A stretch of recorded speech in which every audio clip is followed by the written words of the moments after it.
इस बजट को अगर कोई मुझे कहे कि एक अल्फाज में इस बजट को एक्सप्लेन कर दो, तो ये बजट जो है लूट सेल थी। और ये लूट सेल किसके लिए थी? अवाम के लिए थी। और कि वो किस तरह थी वो मैं आपको अभी थोड़ी देर में समझाता हूं। अवाम के पिछले चंद सालों से मसले क्या चल रहे थे? आमदनी में रुकावटें, आमदनी में मसले, बेरोजगारी, उसके साथ साथ महंगाई, और जो है उसके अलावा जो तीसरी चीज थी, ये जो सरकारी इदारों की वजह से रुकावटें, जैसे सेल्स टैक्स वाले तंग करते थे, इनकम टैक्स वाले तंग करते थे, ये तमाम चीजें। और फिर आखिर में अगर आप बैंक जाते थे तो बैंक भी जो बड़े सरमायादार इनको सारों को केटर करते थे।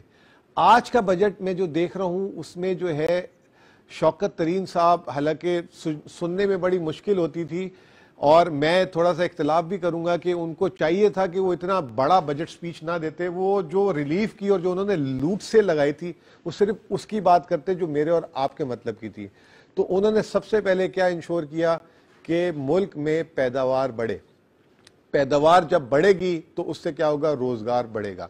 और जब पैदावार बढ़ेगी तो मुल्क में वाफिर मिकदार में चीजें मुहैया हो जाएंगी, तो उनकी कीमतें जो हैं नहीं बढ़ेंगी।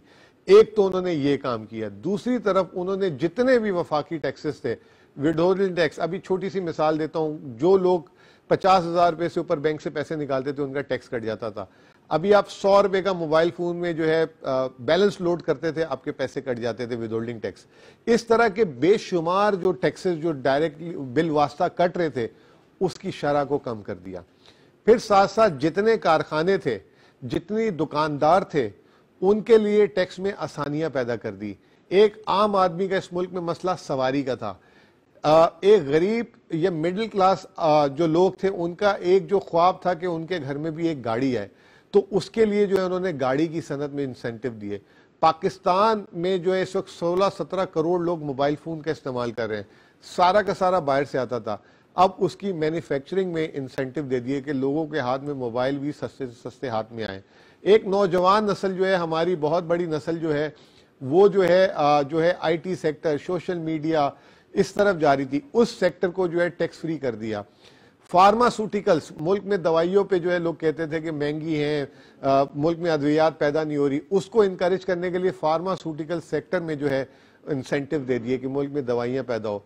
छोटे कारखानेदार जिसको कोई पूछता नहीं था, कर्जा लेने जाए कर्जा नहीं मिलता था, उसकी कोई वैल्यू नहीं थी, इस बजट में उसको जो है चीफ गेस्ट बना के पेश किया गया।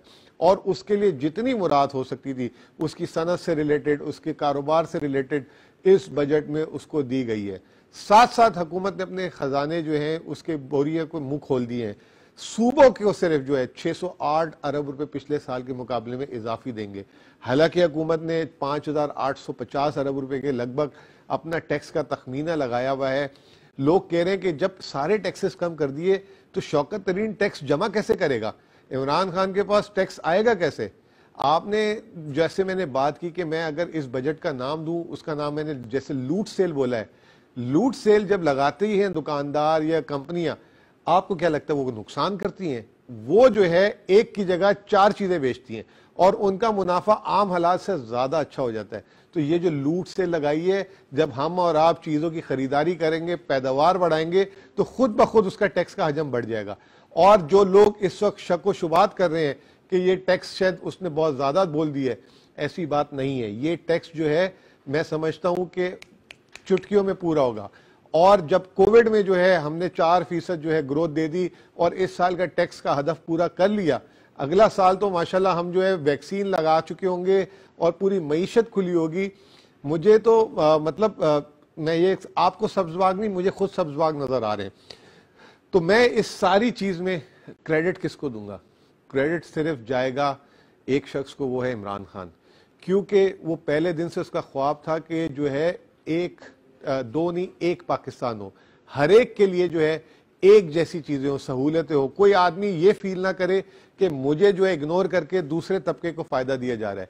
आज का बजट जो है दो नहीं एक पाकिस्तान जैसा बजट लगा, जिसमें बड़ी सरमायादारों को और छोटे सरमायादारों को, एक आम आदमी को, एक अमीर आदमी को, सबको एक सफ में रख के जो है बजट बनाया गया। तो बहुत बेहतरीन बजट है, सरमायाकारी फ्रेंडली है, आम आदमी के लिए फ्रेंडली है और साथ साथ स्टॉक मार्केट और इन सारी चीजों के लिए फ्रेंडली है। आप देखेंगे कि अगला साल जो है मेरा अपना ख्याल यह है कि पाकिस्तान की पिछले 10 सालों में ऐसा साल नहीं होगा जो मुझे तेजी नजर आ रही है। बहुत बहुत शुक्रिया।